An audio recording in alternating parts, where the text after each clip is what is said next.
Ladies and gentlemen, welcome back to AutoTrash. I apologise that we've been gone for a little while, but we've all been busy. We all have, we all have a social life. I'm sorry, but don't worry, we'll be back. We're back. We are back for more. Today's topic: what is your G1, and what does it mean to you? We'll get more into that when we introduce ourselves. I'm Matt, and Feral Rex is nearly complete. Who else do we have? I'm Roger, and my delivery's on the way. I'm Marcus, and I'm eating coated peanuts with Chinese Szechuan pepper sauce on them. That sounds absolutely vile. Oh God, he's all sick. That sounds vile. And we have a special guest, someone who's been with us before, but we'd like to welcome him back. Please introduce yourself to the masses. Hello, I'm Simon Westwood. Hello, Simon, the old progenitor of Transformers Comics Facebook page. Isn't that right, Yeah. sir? It is indeed. If it weren't for you, we'd have to go out and buy them. Did you say progenital?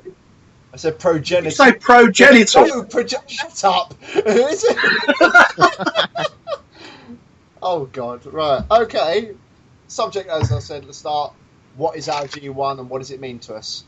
So, reason why I say this is not everybody grew up with the old original Transformers TV series from the 1980s. Some of us grew up with Beast Wars, some even grew up with Beast Machines. I even know someone had got into it all because of Transformers Prime. Everyone has their own G1. So, we're all going to discuss here what our G1 is. So, Marcus, what is your G1? G1? What do you know? Roger, what is your G1? The original series, G1. Of course! Simon, what is your G1? G1. Oh, no, I'm outnumbered 4-1! No, this is going to be so bad. I'm outnumbered, lads and lasses. My G1 is Beast Wars, so that's what happens when you're young. Unlike you aging, decrepit old gits. I win. Oh, I like when I'm not amused. We're grumpy old men. Alright, grumpy It's allowed to be. Live this long. Marcus, at least we haven't been the ones who've been doing the introduction and praying at the same time. What? Oh my God. Hi, Matt. This is your G1. Do, do, do, do, do, do, do, do, do. I'm now part of Right then, let's all get into a little bit more in depth. So, let's start off with Roger. So, tell us, Roger, my friend, what got you into G1? What gripped you into this whole thing? That sounds kinky. Ooh, well, let's see now. I actually started buying the comics when I was 5, and I remember picking up issue 2 somewhere around about November the 5th in 1984 and reading that and thinking, oh my God, I like it. And I've just gone from there. Ooh. Can you remember the title of the comic? Transformers. No. It was He-Man and Masters of the Universe, wasn't it? It's funny because I can't remember there being an actual title page in issue 2. I think it started off with like Optimus Prime's battle section hovering over the broken bots all over the floor and sending out a Sky Spy or something. Don't think it was called Sky Spy, but that's what it sent out. Ask a stupid question, get a stupid answer. And then I remember the Decepticons chatting amongst themselves and all the jets taking off and flying off just to get away from it so they could regroup somewhere. And the Autobots deciding to go and have a look around the countryside and that, and that's when they bump into Buster and Jesse and Buster's dad. And was it O? Was he called O? Yeah, he was called O. We didn't see him much after issue 8. No. I thought one day broke down and they took him into Sparkplug Wicky's garage. Right. At the end of issue 2, he says, "Help me, please! I'm dying!" And you see this big puddle of oil on the floor with Buster looking up underneath him, which sounds a bit rude.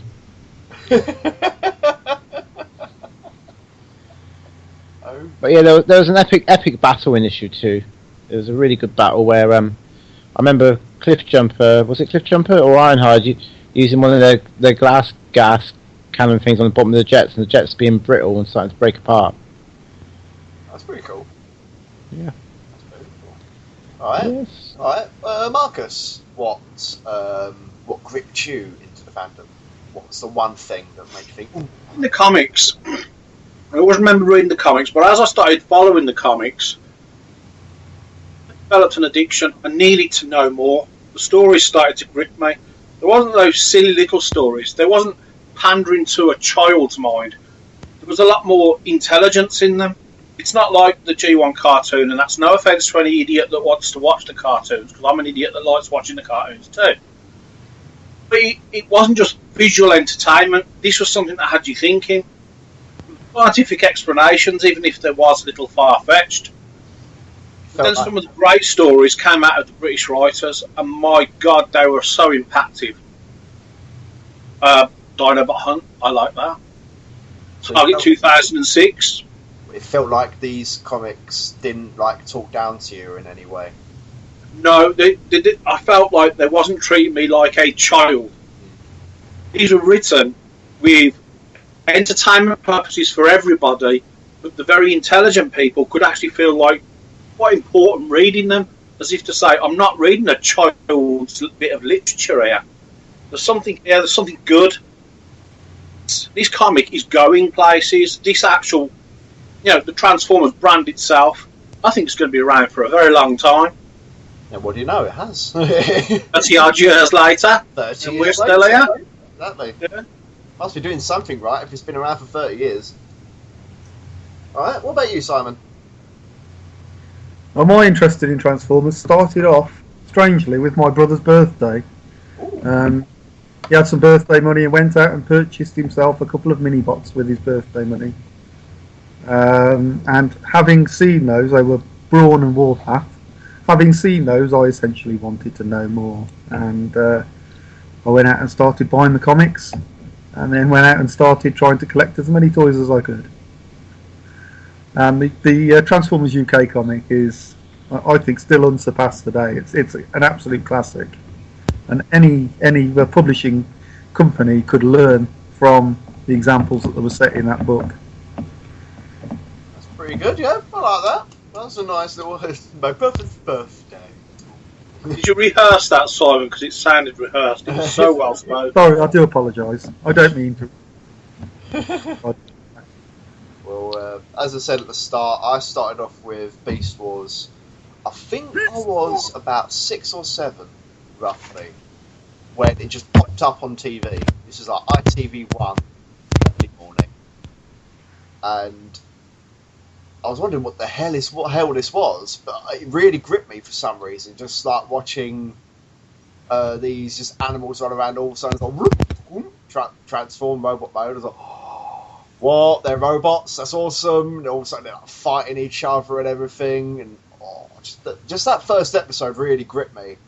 And after seeing us, I need to find the toys. So that is how I ended up getting into like Transformers fandom, and with Beast Wars progressing on, and I didn't really notice that then when I was a kid, but when you notice later, as when you're more mature, when you're an adult, you notice that what you grew up with as a kid, like especially with Beast Wars for me, didn't really feel like a kids show sometimes with some of the subjects that they were tackling, which I thought was great, because any kids show that's ever been released that didn't look down on you and treat you like a child and actually treated a little kid as an adult were easily some of the best media out there. Easily. Yeah, pattern here, Matt. You saying that? As children, we appreciate more intelligent things. Maybe so.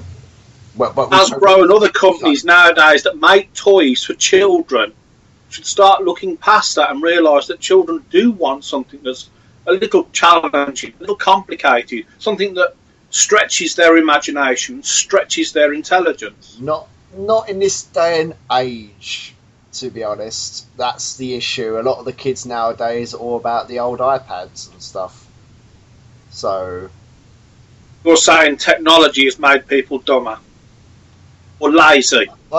You're lazy. That's the best way to put it. I wouldn't say dumb. I'd say a little bit more lazy to that sort. When people become lazy, they become dumb because they don't have to put effort in to do something. If you put effort into something, you learn. If you don't, and it's just there, and you take it for granted, everything's too easy, and there's no progression. It's very true. You make a fair point, man. So everyone must have obviously got their first toy as a kid to get them into this franchise. We've seen, like you guys said, you got interested in the comics, and like Simon, as you said, your little brother bought a couple of the toys, and you thought, oh, I want to know more. So you got a couple of comics yourself and started buying some of the toys. So what was your very first Transformers toy that you actually got, and which made you think, oh, got to get more? There's got to be one. So let's start off with Simon. So Simon, what was your first? My first toy purchase was, for me, a biggie. It was Starscream. Ah, of course. Being a Starscream fan, you are not bad at all. Nice little purchase then. I like. He's still very nice. What was your reaction when you first opened it? And you're like, oh, how did it feel? Incredible. Nowadays, it's a very parts-heavy figure because you have to take everything off and put everything back on it. Yeah, that's true. I didn't notice that about Starscream until I saw a review of it. I was like, whoa, what? You have to really parts form it a little bit. I never knew that. So You've got to say about Starscream, he's got some nice gloves. Yeah. Gloves. Sorry, I don't know. Gloves. His gloves, his fists, they have big sockets joined to his arm. Oh, right. Oh, okay. So his actual transformation is fairly limited, but he was still miles better than the small mini Autobots that my brother had, and was, I thought, a work of genius, frankly. And from there was no stopping me. I was after everything after that. All right. What about you, Jeff? Thinking back, my first one was G1 Hounds, and I remember taking Christmas wrapper off my box and thinking, "Ooh, what's this?" Because I'm sure I had it before the comics even came out. I'm sure I had it the Christmas before, and I remember getting out of the box, thinking, "Oh, it's a Jeep," not realising it was a Transformer at the time. It was at the time. And then reading the box, reading the instructions, realising it transforms. All the weapons and accessories it had, because Hound had a lot, and guns, firing guns, holographic gun, spare tyre, lots of stickers. It was great. The transformation wasn't complicated, but it was a little bit more than most of the G1 toys that came out a bit after it. Because there's wheels folding back, and you had to get it just right for the head to pop out and stuff like that. Amazing little toy, and to this day, I've still got a G1 Hound in my collection. I remember selling off my old battered one years ago because it had a complete battering, but it stayed with me, sentimental value, and I replaced it when the Takara book issue came out, so I had a nice minty one, which is faithful to that toy. Very nice. That's something with all toys when you're younger. You don't consider it as a collectible, you consider it as a toy, so you are going to play with it a lot and it is going to get a bit worn out. Yeah. Alright, what about you, Marcus? Believe it or not, I'm going to be boring and say it was Optimus Prime. But it wasn't the most impactful toy that I ever had first. Remember, it was Christmas. I remember getting an Optimus Prime, and I realised, he could transform. Yes, you had to put the fists on, but they could be stored in the cab. Once the cab opened up, you could store them in there, which I thought was great. For me, that was great, awesome.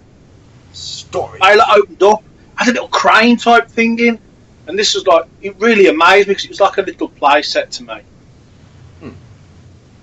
At the time, I had a paper round, and I knew this kid that was on this paper round with me, doing the work with me, and he had a Soundwave. I swapped my Optimus Prime, which was new, for his broken Soundwave. Wow. With a laser beak with no head. Now, the cassette had a big, the cassette door had a crack in it, I loved that Soundwave and that headless buzzsaw, sorry, or that I did the Prime. I thought it was the best swap ever. Absolutely. I did manage to get another Prime again a few months later, but that Soundwave, it's been lost in time now, but had the biggest impact on me ever. Much like Simon with Starscream. That's why I'm a Soundwave addict. It was the first real toy that jumped up at me and said, "You need to have this." In every variation possible. Have every variation that's possible. And several of each every variation possible. Yeah, mate. Okay, what was mine? My one's an obscure one. My first Transformer, I didn't realise was a Transformer. I got it when I was 4. G2 Megatron. Tank. Yeah, the tank. Oh my god, what a fucking great toy. I didn't even know it was Transformers. I didn't realise until I was much older, and I was looking through some of the older like pictures of toys and stuff. And all of a sudden I saw it and I thought, wait a minute, I had that as a kid. And I was like, wait a minute. And as I looked, it's like G2 Megatron. I was like, oh my god, where is it? And I remember that when I was a kid, like my mum and dad, I don't know if any of your parents did this when you were younger, but as you started growing up, your mum and dad sort of did like this, oh, you don't really need your toys anymore. Like, you think you've outgrown them, haven't you? And they'll sort of like donate them or something else. And sadly, G2 Megatron was one of them. So, which was a shame. I actually don't remember the toy. I really don't remember doing much with it. So? Good bit of advice for you. So? You deserve to get yourself another G2 Megatron. You have to seriously get yourself one and keep it on a shelf, and every time you look at it or play with it, you'll remember that fateful day that you realised you liked a good quality toy. I believe it was like a birthday or Christmas present at the time, because the one thing I do remember of what I did with it was, like, my dad was struggling to get it out the box because of all the money, like, all the stuff that's in it and all that. He's got it out, and I sort of like picked it up, had a little bit of a play with it, and I was like, it transforms. And Dad's just gone, give me the damn thing, and he's looking through the instructions, actually transformed it for me. There you go, son. It was robot mode. I don't remember like doing much else with it except for that day that it got opened. But for Transformers that I know was a Transformer was with Beast Wars, obviously, and that was Armadillo, which is an odd one. It's like one of the very first ones in the basic line. It's like I think it's like a flip changer, where you like grab the tail and it'll like spring it up, and it'll, like, the head will fold down to reveal the robot head, and then the legs will fold up from under the stomach to expose the robot legs. That's all it was. And I really loved that toy as a kid. All I did was like pull the spring back and forth, transforming it. I was like, yay! Back and forth, back and forth. That was my first Beast Wars, but first Beast Wars toy. But for when Marcus says that there's a big impact, I thought the one that really grabbed me when I first got it was what's his bloody name? Scorponok. I think it was Mega. You won Scorponok or Beast Wars? Scorponok. No, Beast Wars. Sorry, I think it was Mega Class they called it back then. I really enjoyed that one a lot. I just couldn't help but transform it back and forth over and over again. I really loved that toy until my friend broke it. He just accidentally dropped it. This towel just clean snapped off, and I was like, crying my eyes. You still see this ex-friend of yours? No. You broke my bloody Scorponok. Could I talk about it again? Oh dear me. Oh dear. So obviously we've all talked about like the first toy, our first toy. But what about how we felt about the media or the toys as we progressed through where you were obviously you were old enough back then, I suppose, or when you were young, as you started collecting them, or as the TV show advanced, for example, the comics advanced. Like, what did you feel it was going, or you feel it was going a bit iffy downside? Did you think it took a slump? or did it just get better over time? Stuff like that, I think would be good for everyone to acknowledge. So we'll start with Marcus. So, what would you say that happened as you got more into the fandom? Well, I was really into G1, obviously, the original generation one. The comics were a big impact on me. But as the Pretenders started getting brought into it, my like and passion for Transformers started to wane. Right. I'm sorry. Terribly. I'm sorry about this. Going to stop you there. You all know I'm not particularly familiar with G1 to an extent. What are the Pretenders? They're a little tiny shitty piece of crappy plastic robot that just folds up. With some weapons that make it look like a vehicle, but they all look the fucking same. But they're hidden inside a plastic, crappy, action figure type shell. I say action figure, arms moved. That was it. So some of them were animals. They're the worst toy next to Action Masters, and yet they're so lovable. They're so adorable. They're so amazing. So what you're saying, what a Pretender is just a little robot that did little bits and bobs, and then when it transformed, you say it just went into a shell and some weapons. Yeah, it folded up. It didn't transform. That's why I did the legs up. Fold the arms in, and that was it. You open up the shell into two halves, put the robot inside, and you had either a humanoid shell, mostly for Autobots, mostly, not all, or a monstrous type shell with an ugly face, etc.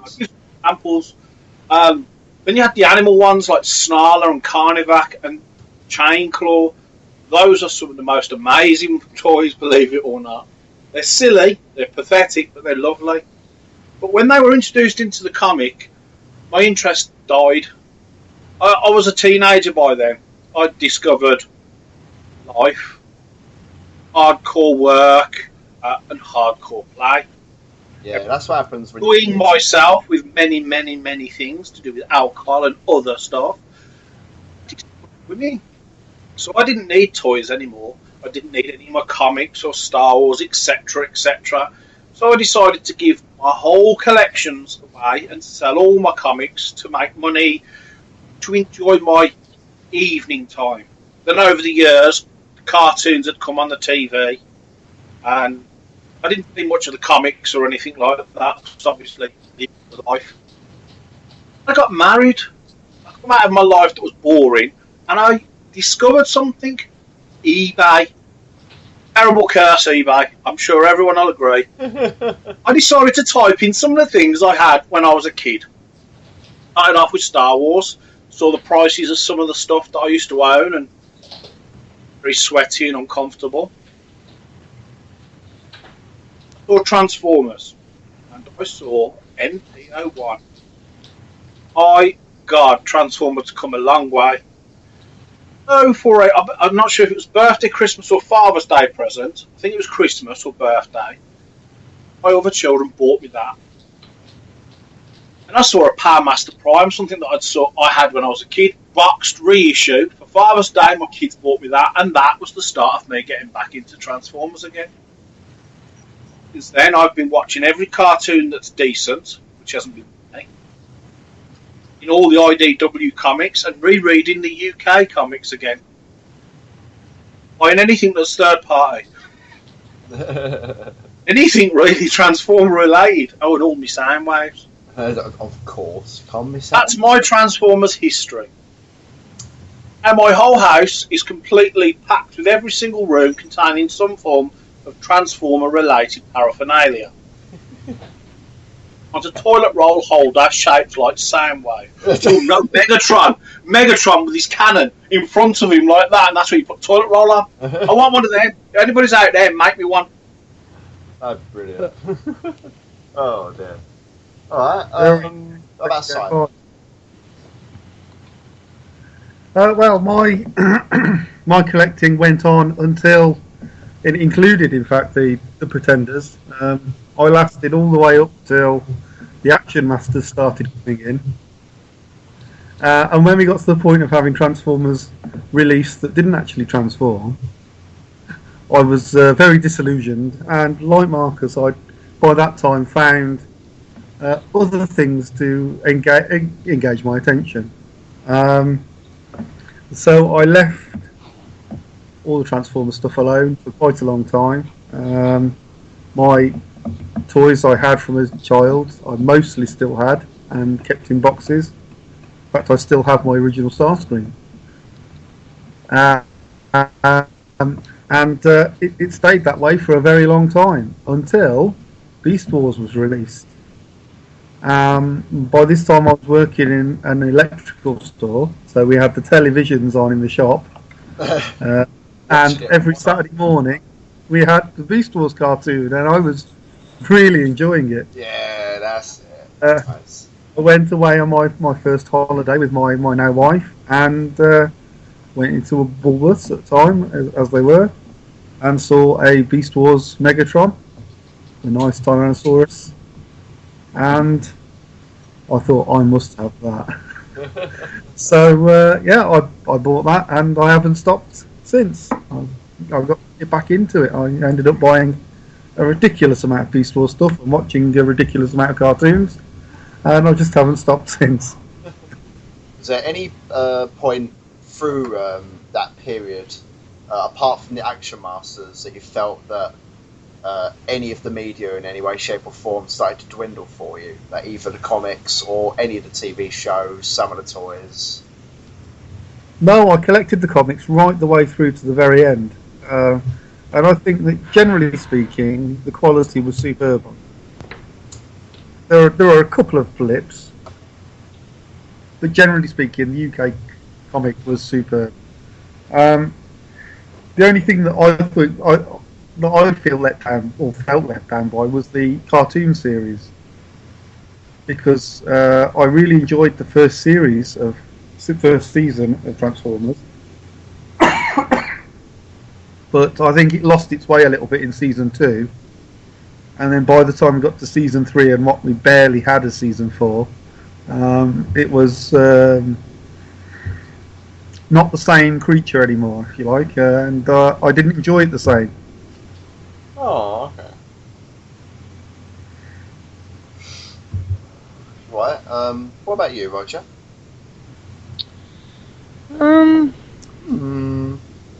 Let's have a think here. I was a massive fan of the comics, massive, and I read them all the way through.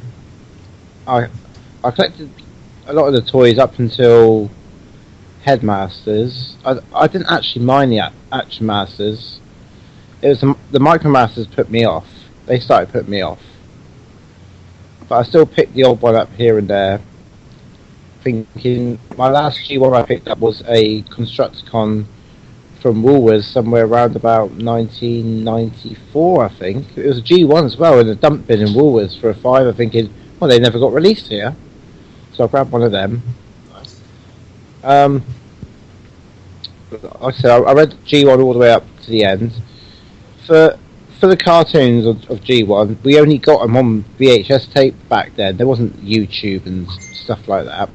So the people that released them would only release what they thought were the best episodes onto video for you to buy, which I can see now why they released those certain episodes, because they were probably some of the better ones, because there is some awful, how should we say, bloopers in some of them, which is why they didn't get released.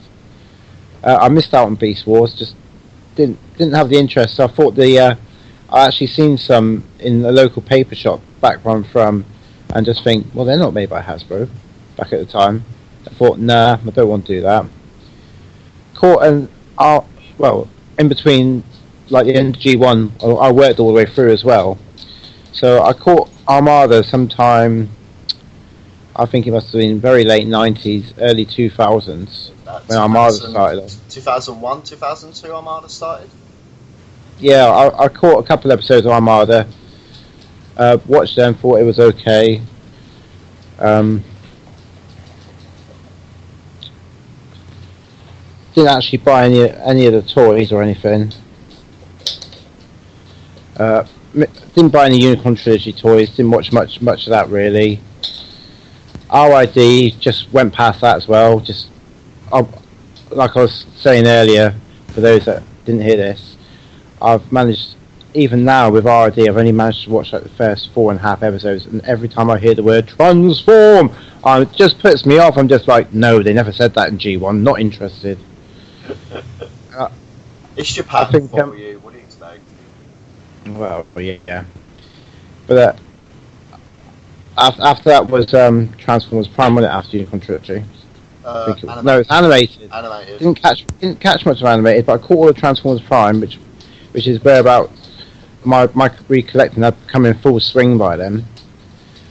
I'm trying to think now. Yeah, I picked up the animated toys just before Transformers Prime started, and quite liked them, but thought the plastic was a bit poo on some of them. Really? I picked up most of the Prime toys. Yeah, I didn't really like the plastic. I've actually liked the toys, and the fact that they're very, very, very representative. Yeah, show accuracy on them is fantastic. And well, I think it must have been sometime round about 2002, because G1 was my favourite and still is. I think they started doing the Takara book issues. It must have been 2000 to 2002. And I noticed on eBay, like we all did when we met eBay, that at the time Perceptor and Sound Blaster were getting released in these Japanese Takara book issues. I was like, ooh, what's this? And at the time they were only £22 each delivered. £22, bargain. Yes. So I had those two, and I started collecting from then. And from eBay, I started picking up people's collections. I wouldn't say it was particularly cheap, but it wasn't as expensive as it is now. But you know, buying bits, completing my figures, selling bits on, and I've just gone from there really. Not bad. What about any point that you felt was a bit of a low point throughout that time? That you were a bit that almost stopped you from like, I really like not sure about the fact about all this anymore. If you know. No, I always still loved the Transformers. I just didn't buy the toys as much from Micromasters. I still tried to keep an eye on what was happening here and there, but I didn't go out of my way to buy anything then. Yeah. I said it was around about when the book but I can't remember what Perceptor was on the book issues. Somewhere around about 10, I think. Him and Sound Blast, 10 and 12, something like that. So about halfway through them, and I think my MPO one must have come just shortly after them. When I was seeing that was on eBay, I was like, I'm having one of them. I think it's about 100 quid delivered, and yeah, I did. I could still remember my ex-girlfriend's face when I had a few Transformers in my spare room. I didn't have hardly anything out then. I didn't know Kate then. That was just years ago. I just had this Perceptor Sound Blaster and the MPO one sat in my spare bedroom. Nothing else in this bedroom. Not even a made bed, just a bed with no mattress, and a spare telly because I'd go there to play all my computer games. And so I was a big video game player then. Not as big as Marcus, but I was a big video game player then. She hates them. She absolutely hates them. I didn't know why. They weren't even, in the way or anything. But that was a long time ago. And I met Kate, and I had lots of boxes in my cupboard full of Transformers, and she said, "Why aren't they out?" And I said, because I've never been allowed them out. And from then, my whole collection's all over my house now. Everywhere. Even the bedroom's taken over. There's Transformers in the toilet. Not in the literally. But there are, and they're on the passageways, in all the rooms. There's something Transformers even in the kitchen. So, even the kids have got Transformers, so it's a very Transformers house now. Very cool, mate.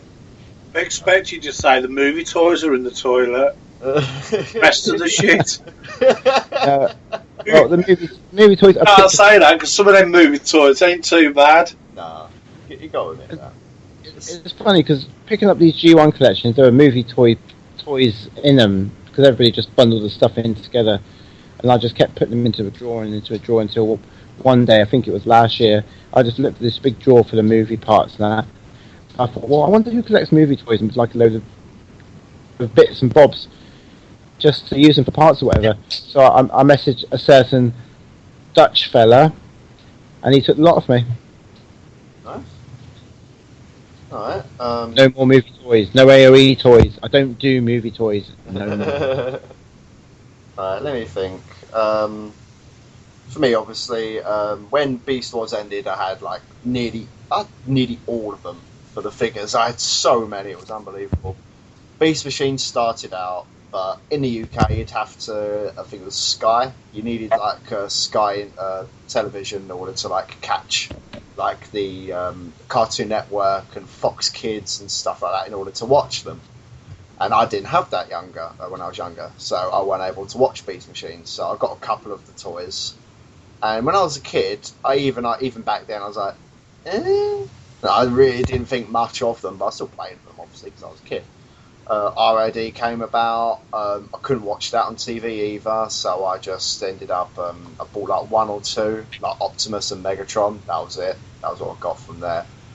Didn't buy anything Armada, because this is the point where I thought, well, I'm a bit old for all this now, I don't need to buy toys. But even with that mindset I was trying to put into myself, I was always looking at them in the toy aisles all the time, like really tempted to pick one up, take it home, transform it, you name it.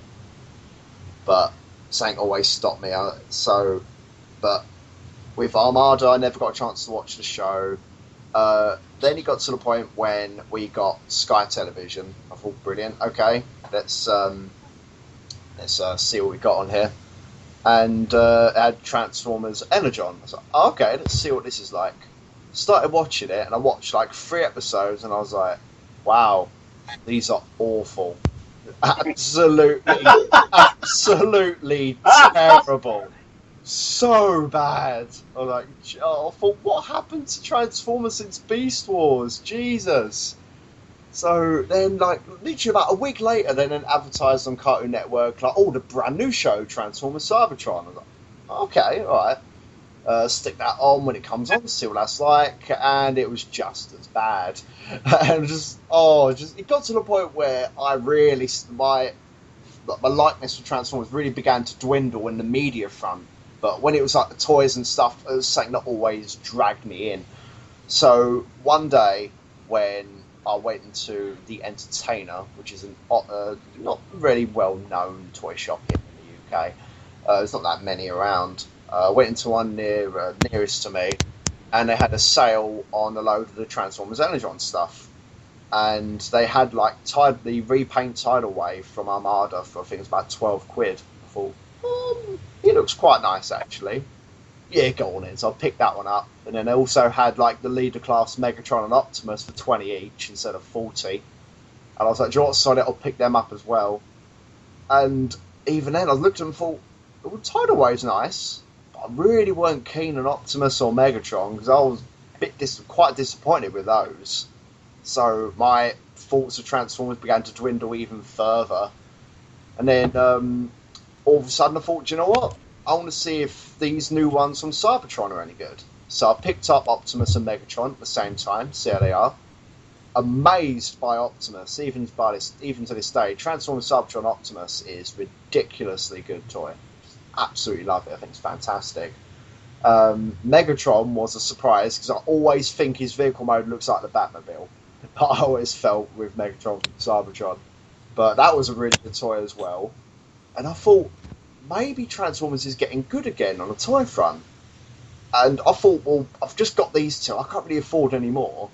Then all of a sudden, I was about 17, I think it's about 16, 17 back then. And I just thought, do you know what, sod it. Might as well. So I ended up started buying loads of Transformers Cybertron toys. And that's how my collections pretty much ended up being spawned. But they're all gone now, the Cybertron stuff. The animated came along, thought the cartoon looked stupid, thought it looked so bad with the animation when they showed off pictures and stuff. But then again, a lot of people reacted really badly to it.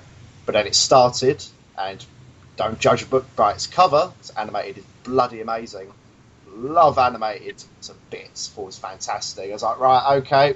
Love for Transformers is building up even more. Picked up the toys. I don't even have one animated toy that I hate, which is even better. That love for it all went even more. Then they cancelled Transformers Prime. Raged like nobody's business to bring forth Transformers Prime, and I was like, why? Why did they cancel Transformers Prime to bring Transformers Prime? No, I mean animated. Didn't I say animated? Did I say? No, he said Prime. Oh, I'm sorry, everybody. I meant animated. They cancelled animated. Oh, sorry. Just when I Glad I'm paying attention. when they cancelled animated, I couldn't believe it. So when Prime came about, I was like, well, I've got to give it a shot, I suppose. It's still Transformers, and Prime was very good. I actually really enjoyed it. I still enjoy it to this day. I thought it was like one of the more. I thought it had more of a Beast Wars feel to it with the dark. I thought how dark it was sometimes, which I thought was great. I loved it.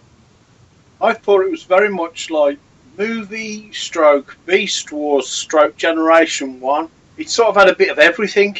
It did have a bit of everything, yeah, after I started looking more into the other medias that I didn't get to watch when I was growing up. And yeah, I do agree that it did have a bit for everyone, which feels great. So I've got some of the Prime toys, quite a lot of them are pretty good figures as well. Movies came out, obviously. I did get a lot of the movie stuff, actually. I've got about 10 from like the first movie. Not that much, I suppose. And then I ended Moving on. Revenge of the Fallen, on the other hand, I will disgracefully say I bought a crap load of them. I got so many Revenge of the Fallen toys, it was unbelievable. Then, like, Dark and the Moon came about, I bought a couple of them, didn't get that many, I think it was about 10 again, just like the first movie. Then, all of a sudden, I started seeing all this third-party malarkey. I thought, what's all this then? So I had a bit more of a research into it. And the thing that put me off them was the price. The prices for them was insane, which I couldn't believe, and it really stopped me from trying to really bite the bullet on them. Until, in the end, I was like, go on, I'll just dive in head first, see what's going to happen. So I bought the Fans Project Insecticons and Protector for, is it Protector? For Rodimus? From Fans Project? I think it's called Protector, yeah, I bought that as well. Fans Project Protector Armour for Rodimus Prime. That's the one, correct. So I bought all those, spent a lot of money on it, so I thought, let's see how they are. And I thought, wow, yeah, these are bloody good. Really surprised at quality, all that. And then it ended up, and just from them, I ended up getting a load of third-party bits, like Masterpiece Skywalk from Argos. That's what got me into Masterpiece figures. And now, just that's out. I feel that, for me, Transformers is on a high in the form of like toy front. Like it keeps getting better and better and better for me. You say Transformers are on a high. Do you mean Transformers are on a high as in the brand owned by Hasbro, or Transformers as in the toys that third parties and other people are bringing out? I'd say third party and Masterpiece. Over time, when it comes to the Hasbro ones, I've started picking them up, but then I'd like compare them to the third party and the Masterpiece and stuff, and it's like, it doesn't feel the same. So would you say third party and Takara are very important names to you? They are very important to me. So I was very disappointed with a lot of the Hasbro stuff, but I'd still collect the odd couple. I mean, as soon as Generations announced Beast Wars, I was like, right, I'm on that. I'm getting all that. Beast Wars is my G1, I need these. So I've got Rhinox, got Waspinator, I've got Rat Trap. I think they're great. I think they're very good figures, actually. I really enjoy them. Talked about our way we got into Transformers, our heritage, and what it had an impact, but we talked about our first toy that we all bought that had the impact that started us off. It's a very good question. Since we're coming to the end of the podcast, yes. What was the last toy that you bought? Not necessarily have in hand at the moment, one that you've paid for and you were waiting to come through, the last toy that you bought up to this moment? If I'm not mistaken, the last one I bought is, well, two. Actually, no, sorry, one. Masterpiece Wheeljack. That's the latest deposit I've put in for a toy. That's the latest one. Which, Wheeljack isn't that far for us. Give it a good couple of weeks. Because it's supposed to be on sale tomorrow in Japan. So that's cool. Hey, you, Rog. Toy World Snow. Oh, Dinobots, right? Yeah. Ah, okay. Interesting. Today. And you, Simon? Depressingly, it's a very small one. It's a G1 KO Ratbat. that I ordered specifically for the ears. Just for the ears? Just for the ears, as it's very hard to find an original one with ears nowadays. Oh, we're going to take the ears off the KO and put them on the official one or something. The plan. Well, Ratbat is cool anyway. I only have the Masterpiece one. That's my only version of Ratbat I have, and I think it's a lovely little toy. Keep picking it up and just go, fly around the room with it. Never take Last toys that I've recently purchased, I would say, is Tigris Valley Saber, Wheeljack to come, and Warning Line. Doesn't that say something? Takara and third party. What's that, Roger? I wanted to ask a question before we tie this up. Uh-huh. I'll do myself last as I'm asking the question. Is there ever a toy when you first started collecting that got away from you? Every time you went to get it, you just couldn't get it until later on in life. No, that's so Mark, a good one. I'll ask you first. That's a good one, that is. I like that. We're talking Holy Grail.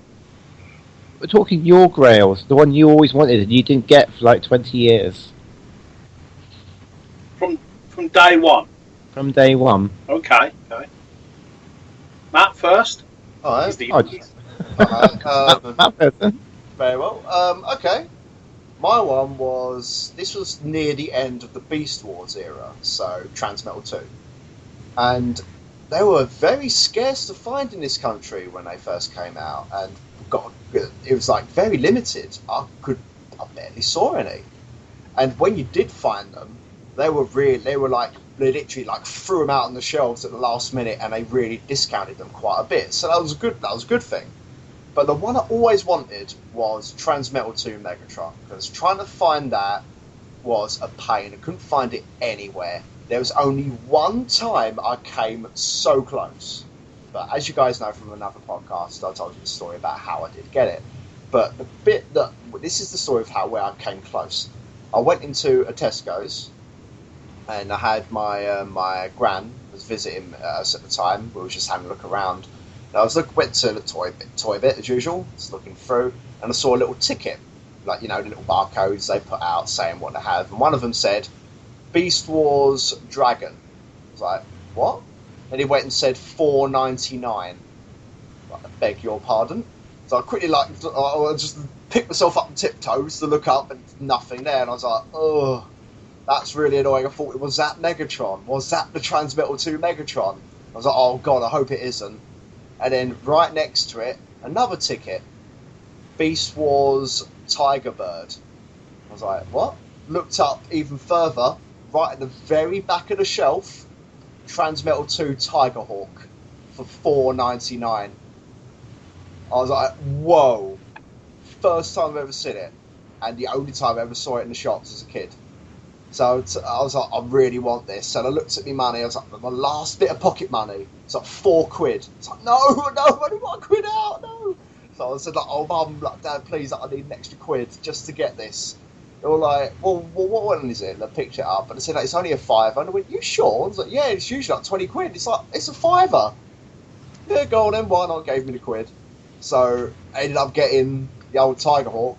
And when I went into school the next day to show it off, my word, a fit of jealousy from everybody. Because in school, loads of us was playing Beast Wars, got with the toys and stuff. When I turned up with Tiger Hawk, they were like, you scum. How did you find that? I want one. Like, how did you get a hold of that? They couldn't believe it. And it was like the last one as well, so I can't exactly say it was in Tesco's at Lakeside, so... But as you all know, I did finally get that Megatron. My uncle bought it for me from eBay when eBay first started out. So it's about 2001, 2002 roughly. But that was the one I always wanted. I did eventually get it, but all the others that sort of with Beast Wars, I wasn't really that fussed.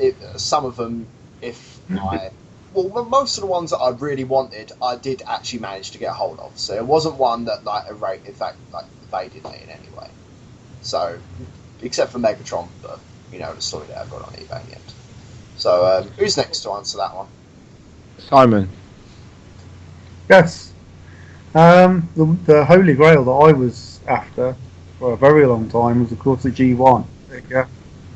And one of my favourite G1 figures that I purchased originally was Scorponok. Scorponok. And everybody I knew wanted, but could never find or even afford, Scorponok's adversary. And I gave up the idea of getting myself a Fortress Maximus for a very long time, until they were reissued by Takara. And was it last year they reissued it? yeah, well, finally last year I got myself a Fort Max. Good. I remember people banging on Very about the long prices. time. The price, if I'm not mistaken, before the reissue was about £1,000. It was literally like £1,000 for Fort Max, and all of a sudden the reissue came about, and it's like, there you go, £300. Still a lot, but my word, save £700. Yes, please. I'm glad you got that. So that £1,000 were probably going to be parts missing. I'm glad you got that Fort Max though, mate. Because I know so many people really wanted that when they were younger. Talking to a lot of G1 fans, that is. Alright, Marcus? So Marcus, yeah. Well, I'm still after mine. What's that one? Believe it or not, I saw it about 6 or 7 years ago. At first I thought it was an actual custom, but it's not. It exists. I want it. Gold plated, as in not real gold, but it just gold plated, coloured. Nice and shiny. Predator King, G1. There's a gold Predator King? Yes, there is. Damn. I've seen a couple about. Never seen them on eBay or anywhere else. I want one. How is it released? If it's Don't know. I don't know if it's a lucky draw or it's a specialised thing, but I really want one. I think Roger just confirmed. I've owned a lucky draw before, a green Unicron. Yeah, I remember your green Unicron. Yeah, for a very silly price. Around the time I sold that I first saw this gold G1 Predator King, and I just thought it was somebody customised it. You know, sent the parts off to a plating company who had plated it. But no, I hear it actually exists, and I think it's what Roger says. I'm pretty sure it's a lucky draw, because in Japan they do a lot of lucky draw toys, and all of them are pretty much gold-plated versions of the toy that's out.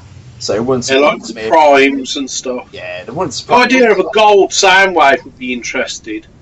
Very, very interesting indeed. You know, masterpiece gold. Did they not do a gold Soundwave? That's the G1 reissue by that really bad pop group. Oh, yeah, true. That's what it is. Less said about that, the better, because it's not very nice. It's not very good. It's not gold. It's like a really dull, crap bronze. All right. What about Roger? What's your holy grail? Right. This goes back to when I was a kid, and it's not one of those American imports that we couldn't get hold of, because obviously I wanted Sweet Blast from Fort Max and Shockwave. They were the ones all the kids wanted. We couldn't get them back then. My actual one was a G1 Soundwave, and the closest I got to getting it was going a couple of days before my birthday to Torquay when I was about 11, I think, with my dad. And we went to Argos, because Argos was one of the main stockists along with Woolworths of Transformers. And they had it in their catalogue range, and they had it in the shop, because we did the check on it. And my dad turned around to me, because I think Soundwave at the time was just over £20. And he said for my birthday I could have 15. And I begged him and begged him and begged him to pay that little bit extra to get it for me. But he wouldn't give in, so I looked again at the catalogue. And I think I went for an Inferno or something, and instead of Inferno, they gave me a G1 Red Alert. I was over the moon because I'd never seen the Red Alert toy before, but I never ever got a Soundwave or any sort of variation of him until I picked up that Sound Blaster and I restarted collecting. And I still didn't get a Soundwave for a few years after that. Sorry. Sorry. Yeah, experiencing technical difficulties. Yeah, that's the way with my Skype. I still didn't get a Soundwave, a proper G1 version, until Jimmy Blanco sent me one in a trade I did with him. Oh, nice. So that was only, this is only going back about 2 years, so it took, the best part of 27 years for me to get a proper G1 Soundwave. 27 years for a G1 Soundwave, that's insane. Yeah. I had the tapes, but I never had the Soundwave. Everybody had the tapes and they couldn't get a Soundwave. I thought Soundwave came with all the cassettes, but okay. So, No. alright, Oh. that's good. That's good. Nice little stories from everyone, trying to attain the one that always wanted. But I believe it's time we end this one. So, let's round it up. So, thank you to Marcus, Roger, and the lovely guest Simon, aka Michael McIntyre. Who's had a shave? Who's had a shave. Oh. Babyface Westwood. Babyface Westwood. So thank you very much, everybody, for coming in. We'll be back next week for another podcast. So thank you very much for watching, everybody. Please like our video, subscribe to our YouTube page, like us on Facebook too, and we'll see. And if you'd like to cosplay as a naked person and run down your local high street, we don't mind. Yeah, if you want, that's me next week. And please get your names down on my post on Facebook for interview people. We want to interview you. If you're part of the community, get your name down. We will not ridicule you. Well, we might do a little bit, but not much. We'll just make it good fun. Yeah, exactly. It's always all about.